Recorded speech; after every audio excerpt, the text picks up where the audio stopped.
स्वागत है आप सभी लोगों का मेरे चैनल साइंस टू टेक्नोलॉजी में। मैं अनुपम विपुल आप सभी लोगों का स्वागत करता हूं आज के शो फ्यूचर फ्राइडे में।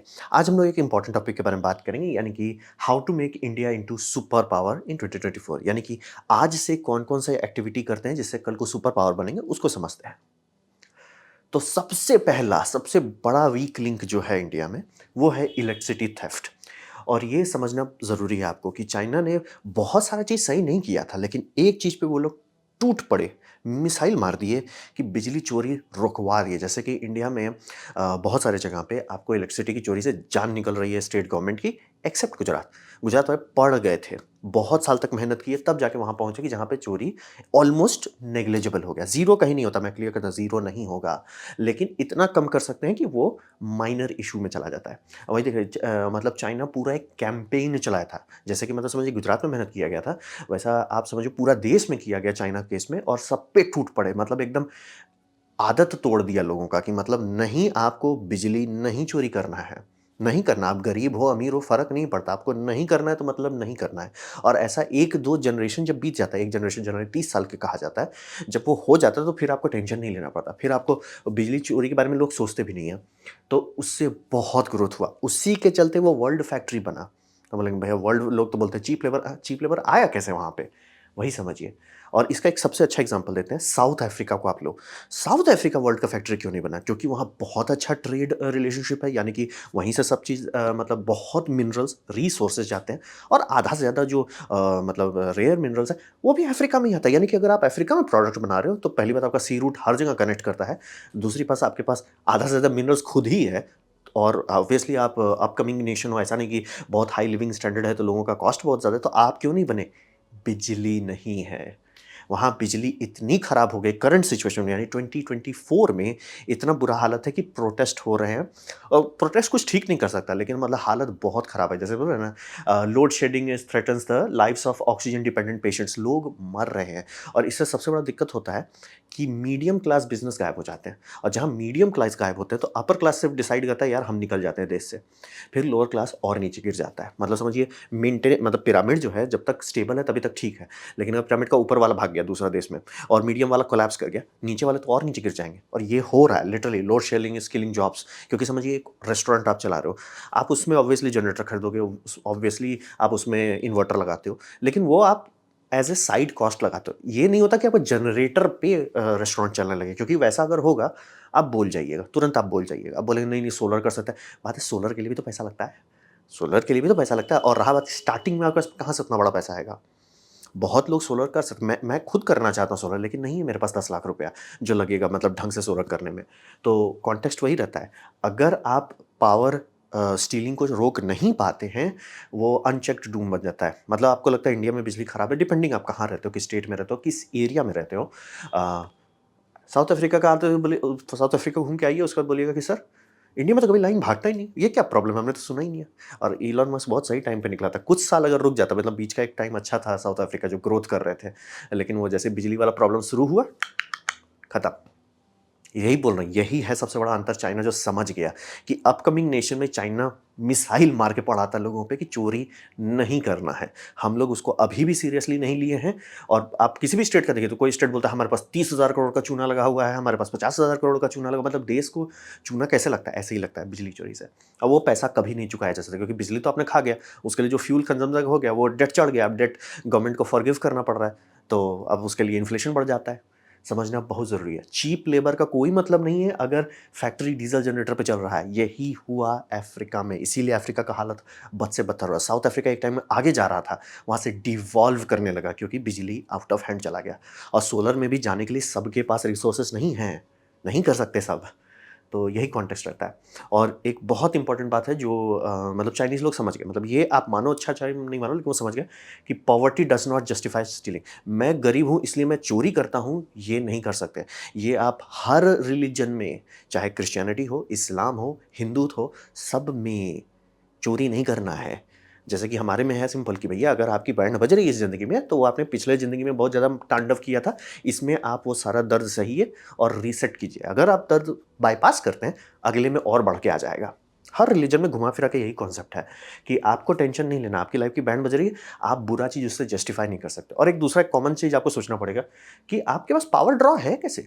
आप गरीब हो कि बिजली बिल नहीं दे सकते, तो सर आपके पास बिजली खपत क्यों हो रहा है? आपके पास ऐसा है क्या जो बिजली खपत हो रहा है? जैसे कि मतलब ये तो वही बात हो गई कि जो सरकार घर बना के दे रहा है, इसमें ये लोग एसी लगा दे रहे हैं और उसके बाद कह रहे हैं यार बिल नहीं देते क्योंकि हम लोग गरीब हैं। इट्स लाइक सर एसी कहाँ से आया? बहुत लोग के पास है। तो वही कॉन्टेक्स्ट वही होता है कि ये अगर हम लोग रोकते तभी देश पे जो मतलब हम लोग सोचते नहीं है इसके बारे में, लेकिन वही कॉन्टेक्स्ट है। जब भी कोई बिज़नेसमैन कहीं सोचता है, चाइना में सोचता है वो डिसाइड उसके दिमाग में नहीं जाएगा कि बिजली कैसे आएगी। उसके दिमाग में वो जाएगा ही नहीं। इंडिया में आएगा आने से पहले कि भैया यहाँ बिजली मिलता है कि नहीं? इस स्टेट का बिजली का अप टाइम क्या है? वहीं पे बैंड बज जाती है। अगर बिज़नेसमैन ये डिसीज़न उसको लेना पड़ा कि इसका अप टाइम कितना है और वो 99.99% नहीं आया, छोड़ के चला जाएगा। और ऐसा मैं क्लियर कर देता सर कभी आप नहीं कह सकते कि 100% हो। 2 साल में, 3 साल में, जैसे चाइना में भी मतलब पिछला साल का ड्राउट में बहुत सारे हाइड्रो डैम्स बोल गए, मतलब बहुत ज़्यादा डाउट हो गया, तो ऑब्वियसली उनको फैक्ट्रीज़ बंद करवाने पड़े। लेकिन वो मतलब कंट्रोल्ड मेथड था, ठीक है, अनाउंस किया गया पहले से कि ये होता है। लेकिन चोरी होने से होता है कि भैया प्रॉफिट नहीं हो रहा तो सप्लाईज़ नहीं आ रहे, सप्लाई नहीं आ रहा है तो गोल-गोल घूम जा रहे हैं। लोड शेडिंग इंडिया में इसलिए नहीं होता कि हम लोग बिजली नहीं बनाते, इसलिए बनाते कि टका नहीं है। पैसा नहीं है। तो ये इंडिया को सुधारना है, मिसाइल मारना है इस पे। अगर ये नहीं सुधारा गया, आप भी चले जाओगे, हम भी चले जाएँगे। बोल रहे हैं साउथ अफ्रीका का हालत देख लीजिए, वो ऊपर से नीचे गिर रहा है। हम लोग भी उसी रास्ते पे जा सकते हैं, अगर ये नहीं सँभाले तो। क्योंकि ये मीडियम क्लास बिज़नेस की वाट लगा देता है। बहुत ज़रूरी है। पूरा का पूरा देश लटक जाता है अगर बिजली चोरी नहीं रोका जाता है तो। अब बात करते हैं ठीक है, वहाँ से तो पैसा आ जाएगा। अब पैसा के बाद करना क्या है? पैसा के बाद ग्रिड में घुसना है। ग्रिड में क्या करना है सबसे ज़्यादा? हमारे पास मतलब एचवीडीसी का अंडरस्टैंडिंग काफ़ी अच्छा है थैंकफुली, और काफ़ी एचवीडीसी इंटरकनेक्ट्स बनाए गए। जैसे कि ये 2017 का मैप मुझे मिला है मेबी, उसमें आप देख सकते हैं आगरा ईस्ट आगरा कॉरिडोर्स हैं, बहुत सारा मुंबई कॉरिडोर भी है, बहुत सारा मतलब बहुत सारा है। लेकिन इसको और बढ़ाना है। ये मतलब अभी ठीक-ठाक है। लेकिन हमें इसे एक्स्पोनेंशियली बढ़ाना है। अब बोलेंगे ऐसा क्यों करना चाहते हैं? ये कर देने से एक ऑप्शन आपको मिलेगा कि आप कहीं पे भी पावर बना सकते हैं और कहीं पे भी डिस्ट्रीब्यूट कर सकते हैं। यानी कि कल को कोई फैक्ट्री बन जाती है आपका कोई रिमोट एरिया में, ये नहीं होगा कि वहाँ बिजली कैसे ले जाएँ। कल को कोई सोलर फार्म के लिए उसको किसी को ज़मीन मिलता है, वो कैंसल नहीं हो जाएगा कि भैया ठीक है आपने सोलर फार्म के लिए ज़मीन कर लिया, सब लोग सब चीज़ आने को तैयार है, लेकिन सर बिजली बेचोगे कैसे? ये यूएस में भी होता है। अगर ग्रिड अच्छा नहीं है, ग्रिड का इंटरकनेक्ट फैला हुआ नहीं है, बहुत सारे प्रोजेक्ट्स लटक जाते हैं। तो ये समझना बहुत ज़रूरी है। अगर आप देश को हेल्दी ग्रोथ देना चाहते हैं, तो आपका ग्रिड देश से आगे चले, कि देश को यहाँ ज़रूरत होगा, उससे पहले आप डाल दो। और इसीलिए एचवीडीसी करना पड़ेगा क्योंकि थैंकफुली वो कम कंडक्टर में ज़्यादा बिजली ट्रांसफ़र कर पाता है और मतलब बहुत लॉन्ग डिस्टेंस लेता है। एसी का डिस्टेंस लिमिट है जनरली कहा जाता है 500 टू 1000 किलोमीटर। 1000 किलोमीटर से ज़्यादा जाना चाहते हैं, यानी जैसे ये इंडिया का सबसे लंबा वाला जो है, वो उतना जाएगा ही नहीं वो एसी, बहुत लॉस हो जाएगा। तो इसीलिए एचवीडीसी करना पड़ता है। और इंटरकनेक्ट इंडिया में वर्ल्ड का पहला बना, जो कि यही इसीलिए बार-बार मैं आ गया था इससे, वो वर्ल्ड का पहला मल्टी कनेक्ट है, यानी ए, बी, सी। बाकी सब जगह पे मतलब पूरे प्लैनेट में है, चाइना में भी है, लेकिन वो ए टू बी है। जैसे कि उनका थ्री गोर्जस डैम 12 गीगावाट का मैक्सिमम कैपेसिटी रखता है। तो वो मतलब पावर प्लांट ट्रांसफ़र कैसे करेगा? क्योंकि नदी बहुत अंदर में है, डीप चाइना में है और मतलब जो कोस्टल एरिया है वहाँ बिजली चाहिए। तो एचवीडीसी लिंक बना है, जो वर्ल्ड का हाईएस्ट वोल्टेज है अराउंड 1200 केवी। हमारा हाईएस्ट वोल्टेज है 800 केवी, ऑलमोस्ट पास में ही है। और शायद अगर अपडेट किया गया है इसका पावर रेटिंग, तो अगर मैं गलत नहीं हूँ तो अराउंड 8 गीगावाट का है इंडिया वाला एक लिंक, और ऐसे कई सारे लिंक हैं। हम लोग को इसको और बड़ा करना है। जो वही बोल रहे हैं, अगर बिजली चोरी रोक देते हैं, जो 60-70 हज़ार करोड़ का चूना लग रहा है वो बंद हो जाएगा। फिर वो पैसा का करेंगे क्या? वो पैसा से आपको एचवीडीसी ग्रिड बनाना है। तो इससे क्या होगा? अगर आप इंटरकनेक्ट्स करते हैं कि यानी ये कनेक्शन ये जगह, मतलब इंडिया में जो सेगमेंट्स बाँटा गया है, नॉर्थ सेगमेंट है, ईस्ट सेगमेंट है, north east segment, west segment है, साउथ सेगमेंट है। ये सब इलेक्ट्रिकल मतलब एक आइसोलेटेड है कि कुछ भी गड़बड़ी होगा वो कभी ये सेगमेंट नहीं पार करेगा। लेकिन अगर सारे सेगमेंट अच्छे से इंटरकनेक्टेड है, तो हमेशा लोड बैलेंस किया जा सकता है। क्योंकि कहीं न कहीं होगा कि अरे यार! वहाँ पे मान लीजिए कोई फैक्ट्री था, फैक्ट्री में छुट्टी हो गया, पता चलेगा कि भैया वहाँ पे ओवर प्रोडक्शन हो, तो वो जनरेटर बंद करने की जगह ये हो जाएगा, वो ईस्ट में डाल देंगे। तो ये इससे एक फ़ायदा मिलता है सबको, सारे पावर प्लांट्स को बफर मिल जाता है, सारे कस्टमर्स को बफर मिलता है। और फिर इसका सबसे एंड गोल क्या है? एंड गोल है कि कर्टेलमेंट नहीं होना चाहिए, ज़ीरो कर्टेलमेंट हम लोग को पहुँचना है। इंडिया में बहुत सारे सोलर फार्म लगाए जा रहे हैं, बल्ले-बल्ले हम लोग अब वहाँ पहुँच रहे हैं जहाँ सोलर फार्म बंद करना पड़ेगा। बोले ये कैसे हो गया? क्योंकि सारा का सारा पावर दिन में हो रहा है, तो दिक्कत ये हो जाता है कि ओवर प्रोडक्शन आ जाता है दिन में। ये कैलिफ़ोर्निया में भी हो रहा है, ये ऐसी बात नहीं है, इसीलिए बोल रहा है कि इंटरकनेक्ट ज़रूरी है, आपको बिजली को बाँटना पड़ेगा। तो कर्टेलमेंट का मतलब बंद करना पड़ता है। विंड फार्म्स हैं तो उसको शट डाउन करना पड़ता है। सोलर फार्म है उसे बंद करना पड़ता है, क्योंकि कोल आप बंद करोगे नहीं, न्यूक्लियर कर नहीं सकते। हाइड्रो पे आपको उतना कंट्रोल नहीं, तो घूम फिर के सोलर और विंड को ही बंद किया जाता है। इसीलिए हम लोग को इंटरकनेक्ट्स चाहिए ताकि वो बाँट सके। मिल बाँट के खाना है देश को, और इससे कहीं पे भी कुछ भी लगाया जा सकेगा। और कर्टेलमेंट अगर आप रोक दिए तो प्रॉफिट बढ़ने लगे, तो उससे और खुद ब खुद आप सब्सिडी देके देश नहीं चलाना चाहते हो। आप चाहोगे कि खुद ब खुद लोगों का बिज़नेस इंसेंटिव रहे कि सर हम खुद ही लगाते हैं। इसीलिए आपको देश का करना है, भैया हम इंफ्रास्ट्रक्चर बना रहे हैं, मतलब समझिए आप फर्टाइल ज़मीन लगा रहे हो, आप उसमें पेड़ लगाओ। और का इंडिया 2 चीज़ में लैकिंग कर रहा है, मतलब इस मामले में कि लॉन्ग टर्म में। सबसे पहला है कि हमारे पास पम्प्ड हाइड्रो पे हम लोग मेहनत नहीं कर रहे हैं। मतलब क्लोज़ लूप पम्प्ड हाइड्रो इकलौता ऐसा टेक्नोलॉजी है जो टाइम टेस्टेड है, और कई गीगावाट आवर का वो स्टोरेज कैपेसिटी रखता है, और वो कई 100 साल तक चल सकता है, कि जब तक आप उसे मेंटेन करेंगे वो चलता रहेगा। तो ये मतलब कि एक, और इंडिया में बहुत सारी जगह हैं जहाँ पे आपको एलिवेशन मिल जाएगा। तो ये करना पड़ेगा, तब जाके आप और अच्छा से बफर दे सकते हैं। बफर जितना आप बढ़ाते जाएँगे, उतना देश में टेंशन कम होता जाएगा, और मेंटेनेंस के लिए भी टाइम मिलेगा कि भैया बफर से चला दो, ये प्लांट बंद कर दो, होता है। ऑफशोर विंड फार्म, इसमें हम लोग एकदम घोड़ा-गधा बेच के सो रहे हैं। इस मामले में यूरोप बहुत पहले से कूदा और उनका प्रॉफिट अब आ रहा है। आप सोचिए कि रशिया इसी बात पे चल रहा था कि मतलब ठंडे में मर जाएँगे यूरोपियंस, क्योंकि उनके पास गैस नहीं रहेगा तो क्या होगा? भैया वो पागल जैसा ऑफ ग्रिड बना रहे हैं। पागल जैसा उनका मतलब, छोटे-छोटे प्लांट, जो सबसे छोटा प्लांट मैंने देखा है, वो है कि 2 गीगावाट ऐड करने वाले हैं, और बड़े-बड़े में जो है 12 गीगावाट तक का उनका प्लानिंग चल रहा है कि 12 गीगावाट का ये क्या बोलते हैं, ऑफशोर विंड फार्म लगाएँगे। उनको समझ में आ गया कि विंड में बहुत एनर्जी है, और लोगों से दूर रहता है, कोई शिकायत नहीं करता, बम-बम बनाते जाओ, और इसकी पूरी टेक्नोलॉजी डेवलप हो गई, और एक-एक टावर 10 मेगावाट से ऊपर है। समझिए, एक टावर 10 मेगावाट अकेले देता है। अब बोलेंगे उसका अप टाइम उतना नहीं, बेस लोड दे दे रहा है ना सर, और 24/7 देता है। अप डाउन ज़रूर होता है, लेकिन जैसे-जैसे हमारा वेदर सैटेलाइट इंप्रूव हो रहा है, वो और अच्छे से प्रेडिक्ट कर ले रहे हैं, तो बाकी सबको बैलेंस कर ले रहे हैं। तो ये 2 फील्ड में बफर और सेकंड सप्लाई, ये हमें लॉन्ग टर्म्स देता है कि टेंशन नहीं लेना है आपको। देश में जितना भी बिजली का कंज़म्पशन होगा, हम सँभाल लेंगे। बाहर भीख नहीं माँगना पड़ेगा, किसी पे डिपेंडेंट नहीं रहेगा, और कट नहीं होगा। ये हमारे ग्रिड को करना है ताकि हम लोग एक्चुअली कल का ग्रोथ बर्दाश्त कर सकें। फिर अब बात करते हैं पानी के बारे में। वाटर, यहाँ पे समझना बहुत ज़रूरी है कि देश पानी पुअर नहीं हो सकता। पानी पुअर का मतलब होता है वाटर मतलब इनसिक्योर। तो अगर देश में पानी की कमी है, देश बोरोड टाइम पे चला जाता है, यानी कि कुछ साल के अंदर देश स्वाहा हो जाएगा। चाहे वो इजिप्ट हो, चाहे कोई और हो। समझना बहुत ज़रूरी है। अगर देश में पानी की समस्या सीरियस होती गई और उसे तुरंत नहीं सँभाला गया, आप बोरोड टाइम पे चल रहे हो, मतलब आपकी घड़ी चल रहा है, टुक, टुक, टुक, और वो ज़ीरो पहुँच ही जाएगा, चाहे वो आपका ईरानी क्यों ना हो। तो समझना बहुत ज़रूरी है कि वाटर बहुत सीरियस समस्या है, और प्लस आप पॉइज़न भी नहीं डाल सकते। इस मामले में ग्रोइंग इकोनॉमी बहुत ख़राब रहा इस मामले में। मतलब इस मामले में टॉप में कौन चल रहा है कि पानी में पॉइज़न सबसे कम रखो, ज़ीरो कोई नहीं कर पा रहा है, लेकिन कम कौन रखो? यूरोपियन यूनियन पड़ गए कि अपने पानी में ज़हर नहीं आना चाहिए। अमेरिकन्स बाद में सीखे समझे कि भैया हम लोग जो क्लोथिंग डाई इंडस्ट्री है वो बहुत ज़्यादा पॉइज़न बनाता है, उसे पानी में नहीं डालना है। हेवी इंडस्ट्रीज़ भी बहुत सारी पॉइज़न बनाती है, उसे पानी में नहीं डालना है। उन्होंने सीखा। आपको समझ में नहीं आया है कि क्यों हम लोग का वो उसका मैन्युफैक्चरिंग बाहर क्यों चला गया? वो पॉइज़न नहीं डालना चाह रहे थे अपने पानी में। अब रहा बात कि हम लोग केयर नहीं करते कि पॉइज़न आ जाए हमारे पानी में, बोले हमारे पास बनाओ। इसलिए भाई पानी साफ़ रख पाओगे? जैसे कि चाइना में सब लोग, जो क्लोथिंग इंडस्ट्री चली गई, उसका जो डाई का पॉइज़निंग था, वो चाइना नहीं सँभाला। चाइना बिजली सँभाल लिया, वाटर को क्वालिटी नहीं सँभाल पाया।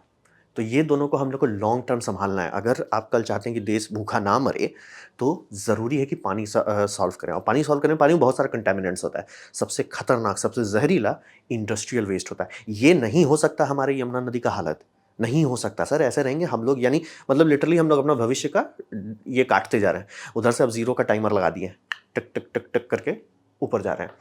तो वही समझिए, इंडस्ट्रियल मतलब वो वेस्ट जो है कभी भी पानी में नहीं जाना चाहिए, और इंडस्ट्रियल वेस्ट बहुत टॉक्सिक होता है, जिसमें कैडमियम, मर्क्यूरी, और बाय द वे ये न्यूज़ चैनल भी कह रहे हैं कि स्टडी कर रहे हैं, जितने कनाल के वाटर हैं जिससे भी सिंचाई होती है खेती की, सब में जहर निकल रहा है, सब में हैवी मेटल पॉइजनिंग है, सब में, पूरे इंडिया में।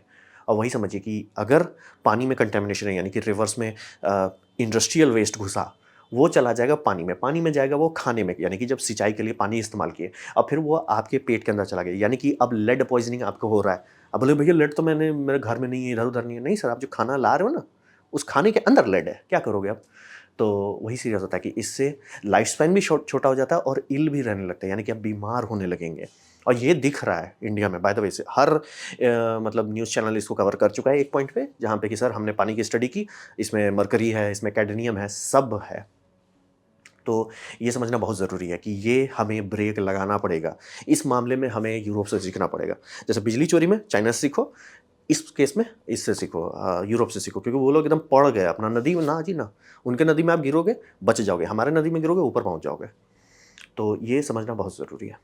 और एक दूसरा चीज़ जो हमारे थर्स्टी नेशन को सँभाल सकेगा, रेन वाटर हार्वेस्टिंग को कंपल्सरी करना है, ताकि आने वाले टाइम में फ्लडिंग कम हो सके। आने वाले टाइम में वाटर के जो इश्यू है वो कम हो सके। मतलब और मेन दिक्कत वही है कि पानी बहुत बरसता है, जितना पानी इवैपोरेट होता है, अब क्या होता है उसका? बरसता है।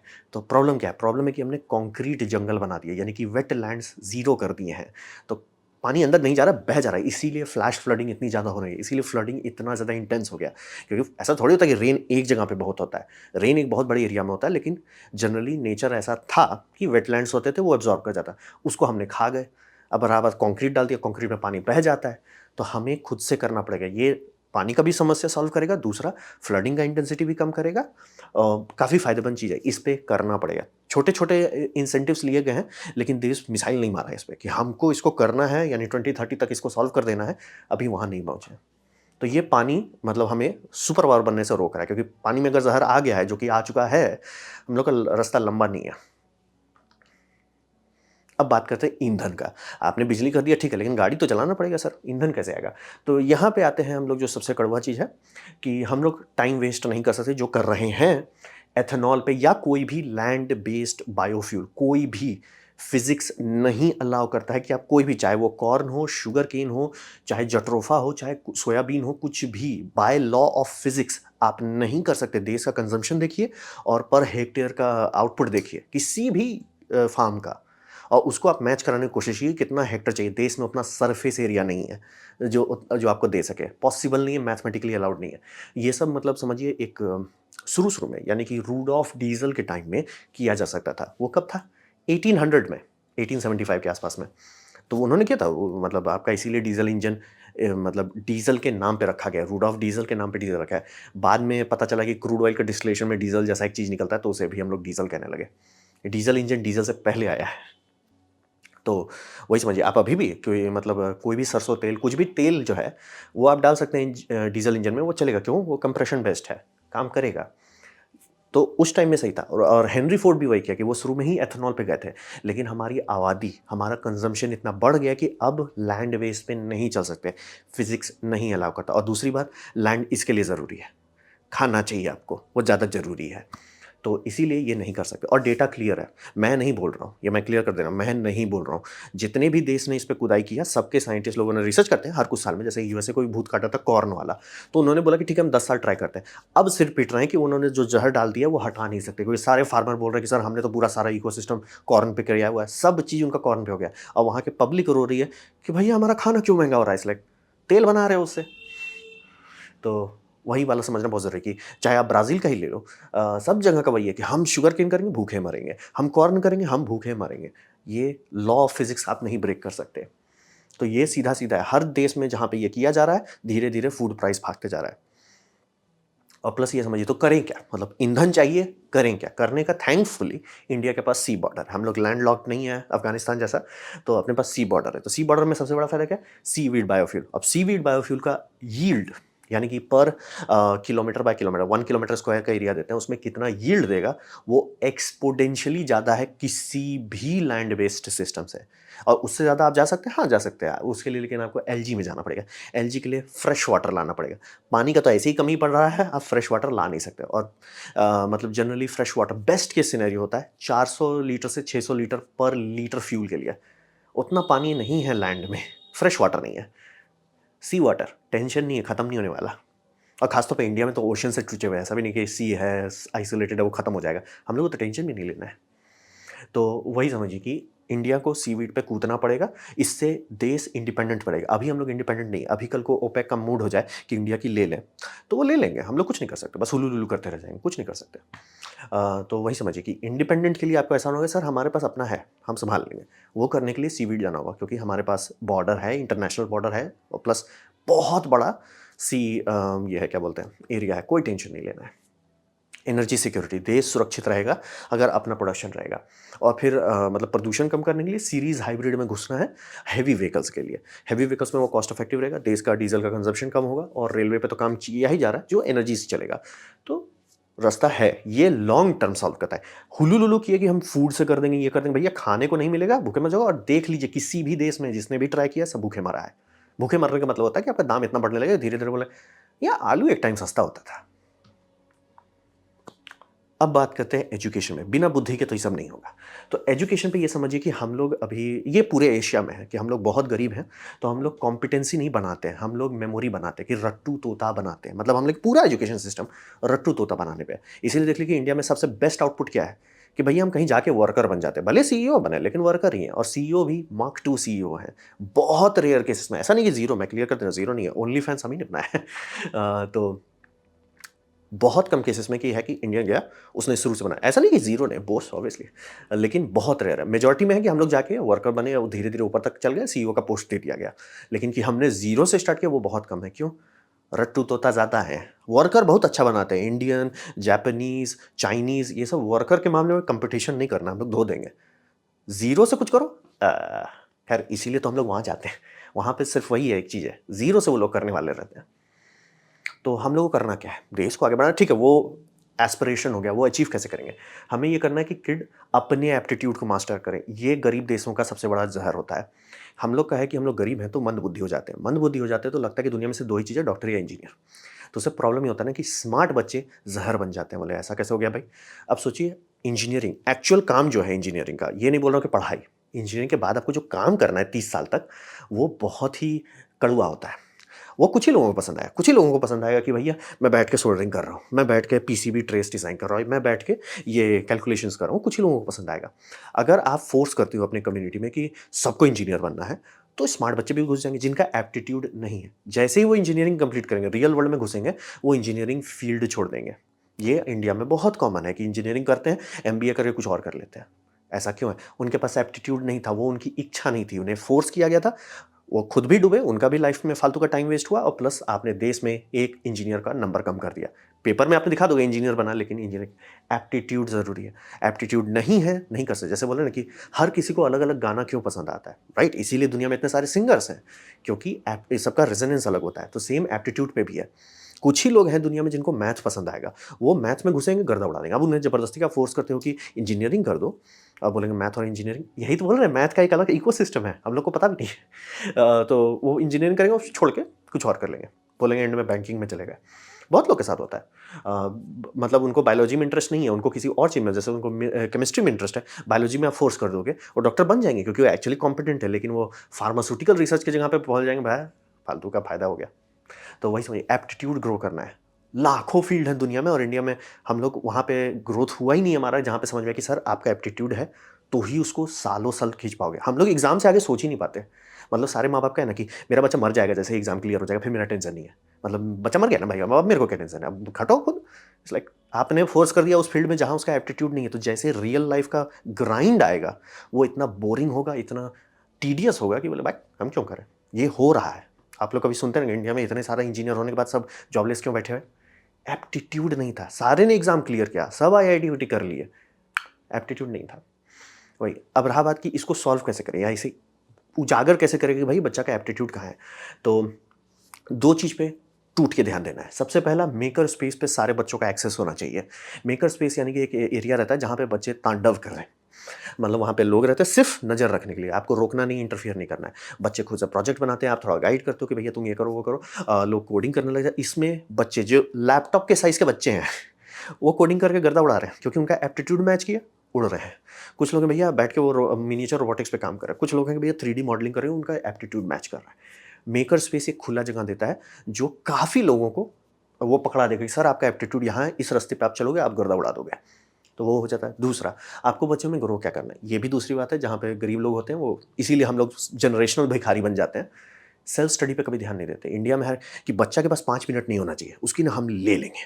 उसको ना ये कोचिंग करो, उससे निकलते दूसरा कोचिंग में ठूस दो, उससे करते 5वां में ठेल दो और उसके बाद ले लो उसकी। इट्स लाइक वो इतना गंदा रिज़ेंट करेगा ना आपको बड़ा होने के बाद कि आपको सिर्फ़ वृद्धाश्रम में छोड़ के भूल जाएगा कि आप पैदा भी किए थे उसको। बाद में मत बोलिएगा वृद्धाश्रम में क्यों डाल दिया? आपने उसकी दिमाग की वाट लगाई थी, उसने आपके बुढ़ापे की वाट लगा दी। बैलेंस। तो ये समझिए, बच्चे को सेल्फ स्टडी की तरफ ले जाना है आपको। ऐसा क्यों? किसी भी साइकोलॉजिस्ट, किसी भी साइकियाट्रिस्ट, किसी भी चिल्ड्रन स्पेशलिस्ट पे आप जाइए, सब घूम फिर के एक ही निचोड़ मतलब कहते हैं ना एसेंस देंगे। डिलेड ग्रैटिफिकेशन इक्वल्स जीजी, यानी अगर आपका बच्चा अपना ग्रैटिफिकेशन को डिले कर सकता है, वो लाइफ में कुछ ना कुछ कर ही लेगा। क्या वो गारंटी है 100% की कभी कोई गड़बड़ नहीं? ऐसा कुछ नहीं होता है। लेकिन क्या प्रोबेबिलिटी है एक बच्चा जिसका डिलेड ग्रैटिफिकेशन मान लीजिए 50% के आसपास है, दूसरा जिसका है 80% के आसपास, 80% वाला धो देगा। और अगर उसे आप डिस्ट्रीब्यूट करके देखते हैं ह्यूमैनिटी में, हर बार आता है जो भी लोग कुछ किए हैं लाइफ में, कुछ ऐसा जिसको आप और हम इंस्पिरेशन के तौर पे देखते हैं, उन सब में डिलेड ग्रैटिफिकेशन था और हम लोग उसी की वाट लगा रहे हैं। क्यों? हर चीज़ को रिमोट कर दे रहे हैं। भैया तुम्हारा दिमाग में 5 मिनट खाली जगह आएगा, जब खुद सोचो। नहीं नहीं, सोचना क्या है तुमको? तुम तो रोबोट पैदा हुए ना। तुमको यहाँ से स्कूल से निकाले, अब फेंको इसमें, कोचिंग में फेंको, यहाँ से उठाओ, अब फेंको इसमें, यहाँ से उठाओ, कराटे में, यहाँ से उठाओ, आर्ट में। इसलिए क्या उसका एप्टीट्यूड भी है उस सब चीज़ में? नहीं है, फोर्स कर रहे हो आप। अब बाद में बोलते हो कि सब बुढ़ापा में छोड़ देते, हमें इज्जत नहीं देते। इज्जत क्यों देंगे? आपने दिमाग में ग्रोथ होने कहाँ दिया जो देंगे? तो वही समझिए, अगर आपका बच्चा ये 2 चीज़ को पकड़ लेता है, सेल्फ स्टडी वो खुद से किया, एज ए पेरेंट आपको लोड नहीं लेना, वो कुछ ना कुछ कर लेगा, गाड़ी आगे बढ़ा लेगा। तो ये दो चीज़ मतलब देश को एक्चुअली आगे बढ़ाएगा कि हम लोग सिर्फ वर्कर्स पैदा करने की जगह पे कि नहीं सर कुछ करते हैं, कुछ करते हैं। इंडिया में बिजनेसमैन की कोई कमी नहीं है, लेकिन एज ए पाइनियर्स की बहुत भरपुष्ट कमी है। पाइनियर्स की, जो किसी ने नहीं किया उसको करने लगे, वो करने में हम लोग बहुत पीछे हैं। वर्कर्स में कोई टेंशन नहीं लेना है, बिजनेसमैन में अरे भैया 10 रुपये दीजिए करोड़ बना देंगे, टेंशन नहीं लेना है। पाइनियर्स में ये होता क्या है। और यहाँ पे आता है कि स्कूल में कौन-कौन चीज़ हम लोग नहीं सिखा रहे। सबसे इम्पोर्टेंट चीज़ है कि ह्यूमन दिमाग का कुछ लिमिट है। अगर ये बारे में आप नहीं सीखते हैं, तो मिस कर जाएँगे। गलती जान के कर देंगे, पता भी नहीं चलेगा आपने कर दिया। तो ये सब स्कूल में होना चाहिए। जैसे सबसे इम्पोर्टेंट चीज़ है, आर्ग्यूमेंट फ्रॉम अथॉरिटी, उससे डेथ आता है। हम लोग सीखे पूरा साइंस का ग्रोथ क्यों हुआ? क्योंकि साइंस आर्ग्यूमेंट फ्रॉम अथॉरिटी को बायपास करता है। रिलीजन में इतना लड़ाई झगड़ा क्यों होता है कि भैया मेरा ट्रांसलेशन सही है, तुम्हारा गलत है, मैं तुम्हें उड़ा दूँगा, ऐसा क्यों होता है? हर रिलीजन में ऐसा क्यों होता है? क्योंकि उसमें साइंस नहीं है। साइंस में ऐसा तांडव क्यों नहीं होता? क्योंकि उसमें अथॉरिटी नहीं है। There is no authority. आप मैथ करो, सेम आएगा। E equal to MC square मैं करूँ या कोई चाइनीज़ बंदा करे या कोई अमेरिकन करे या यूरोपियन करे, आउटपुट सेम आएगा। वही है। अथॉरिटी आपको छोड़ना पड़ेगा। जैसे कि मैं जब बोलता हूँ कि सीवीड से करना पड़ेगा, एथनॉल से नहीं कर सकते, तो बोलता तुमको कैसे पता? इट्स लाइक आप मैथ करो ना। इसलिए मैं आपको एग्जैक्ट डिटेल दे रहा हूँ ना कि आप कोई भी फार्म लीजिए, उसका आउटपुट देखिए, देश का कंजम्पशन देखिए, जो कि पूरी तरह से ओपन सोर्स नॉलेज है, भारत सरकार खुद पब्लिश करता है। आप दोनों को देख सकते हैं। बोलता है भैया एक आ रहा है हमारे पास मतलब मान लीजिए 500 बैरल और हमारा खपत है 10 करोड़ बैरल। मैं अब बताऊं कि 5 करोड़ और 10 बैरल के बीच का अंतर, मतलब आप क्यों नहीं कर रहे हो? जैसे मैं बोलता हूँ हाइड्रोजन से कुछ नहीं किया जा सकता क्योंकि हम लोग करके देख चुके हैं, किलोग्राम और लीटर मैच नहीं करता। आप लोगों ने क्लास में पढ़ा है, आप लोग मोल पढ़े हो, आप लोग पढ़े हो कि हाइड्रोजन काफ़ी लाइटेस्ट एलिमेंट है। आप लोग पढ़ सकते हो कि किलोग्राम और लीटर सेम चीज़ नहीं है। कैलकुलेट करो, खुद से करो, मेरे बात पे मत चलो। मैं नहीं चाहता हूँ कि मेरे बात पे आप चलो, लेकिन आप खुद से कैलकुलेट करो। और वो कोई नहीं करता, सब यही बोलता है कि वो जानते होंगे। इसलिए इसी चक्कर में दुनिया डूबी है। आर्ग्यूमेंट फ्रॉम अथॉरिटी मौत लाती है। जैसे एक बहुत अच्छा है, argument from authority carries little weight, authorities have made mistake in past. बोले गलत हो सकता है, जैसे क्या कोई साइंटिस्ट ऐसा हो सकता है गलत हो सकता है? ऑब्वियसली। बट तो प्रॉब्लम क्यों नहीं है? प्रॉब्लम इसलिए नहीं कि आप उसकी बात पे नहीं चल रहे हो, आप उसका डेटा ले रहे हो, उस डेटा को खुद क्रंच कर रहे हो। अच्छा भाई तुम गलत हो, काम खत्म, लोड लेना ही नहीं है। तो वही बोल रहे हैं, authorities have made mistakes in the past, भूतकाल में किए, आने वाले में भी करेंगे। They will do again in the future. Perhaps the better way to say is that science there are no authorities, at most there are experts.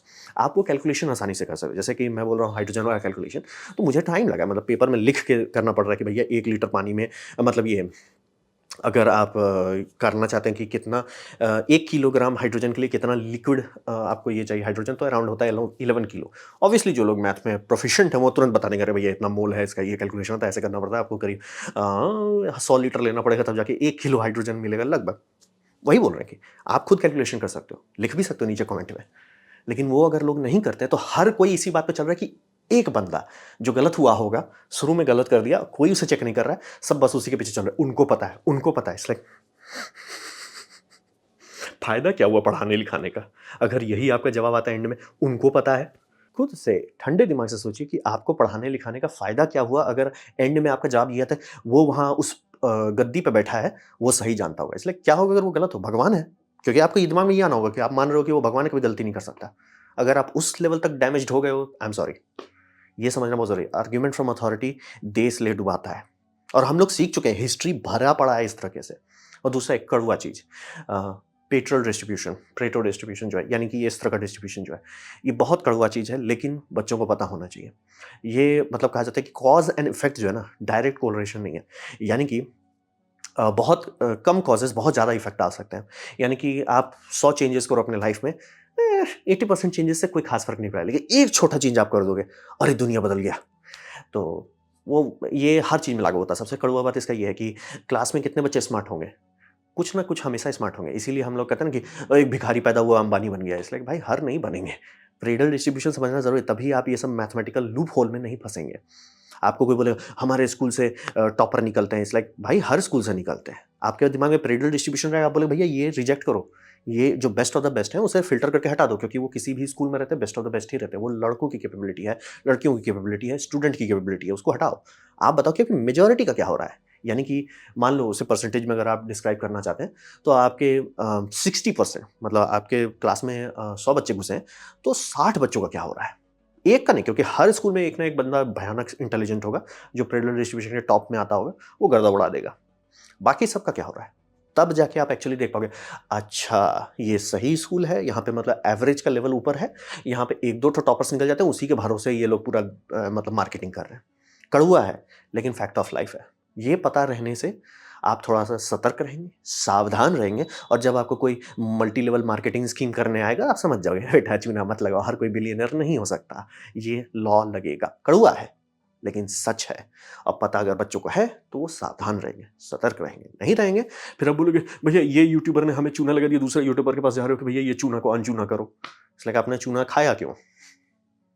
तो वही समझिए, एजुकेशन में हमें कोर चीज़ सिखाना है, आर्ग्यूमेंट फ्रॉम अथॉरिटी नहीं करना है। मैं थक गया हूँ, मतलब बुरा लगता है कि भैया मैं मैथ दिखा रहा हूँ, स्लाइड में मैथ है, आप मैथ चेक कर सकते हो, आप बोल सकते हो कि सर आपका मैथमेटिक्स गलत है। आप देखो सर ये नंबर आ रहा है यहाँ पे, आप कर सकते हो। आई वुड बी हैप्पी, अगर मैं गलत हूँ बहुत बढ़िया बात है। लेकिन किसी ओ तुमको ज़्यादा पता है, इसलिए ज़्यादा पता है, कम पता का बात नहीं है, मैथमेटिक्स की बात होती है, साइंस पूरा इसी तरह से चलता है। लेकिन नहीं, पढ़े लिखे तो हैं नहीं, मतलब पेपर पे पढ़े लिखे हैं, पेपर में आईआईटीएन्स हैं, लेकिन पढ़े लिखे नहीं हैं। तो वही समझिए, एजुकेशन में हमें मेमोरी से वो हटा के इस पे जाना है, कॉम्पिटेंस पे। और पैसा आपको ज़िंदगी में कॉम्पिटेंसी का मिलता है, स्किल का नहीं। स्किल से करते क्या है, उसका मिलता है। इसीलिए 100 प्रोग्रामर निकलते हैं, उसमें 1 प्रोग्रामर करोड़पति बनता है, बाकी सब भूखे मरते हैं। ये लॉजिक वही समझना, और एप्टीट्यूड अलाउ करता है कि आप उस फील्ड में एक्सेल कर सकें। अगर गलत एप्टीट्यूड में घुस गए, इंजीनियर बन के भी जॉबलेस रह सकते हैं। और वही समझिए आपको मतलब आप हमारे तो बैंड बज गया, लेकिन आगे वालों को बचाना है, उन्हें मेकर स्पेस दें, उन्हें सेल्फ स्टडी की तरफ ले जाएँ। अगर ये दोनों थोड़ा-सा भी ठीक से चला, हमारा भविष्य उज्ज्वल हो जाएगा। नहीं चला, इट वाज़ गुड, बाय-बाय। तो ये था मेरा प्रेज़ेंटेशन, इंडिया को सुपर पावर कैसे बनाएँ। उम्मीद करता हूँ आपको अच्छा लगा, कुछ सीखने मिला, कुछ समझ में आया। अगर ऐसा है, लाइक कर दें, दोस्तों से शेयर कर दें, उससे मेरा काफ़ी भला होगा। नहीं अच्छा लगा, नहीं पसंद आया, कोई बात नहीं, आप डिसलाइक दबा सकते हैं। मैं कहूँगा डिसलाइक 2 बार दबाएँ, उससे मुझे पता चले कितना नापसंद हुआ है। मैं आपसे कहूँगा कमेंट लिखें, मैं हर कमेंट को पढ़ने की कोशिश करता हूँ। आपसे कहूँगा सब्सक्राइब कीजिए, बेल दबाइए अगर आप फ्री हैं तो। आपने मेरा वीडियो देखा, जान के मुझे बहुत खुशी हुई। धन्यवाद।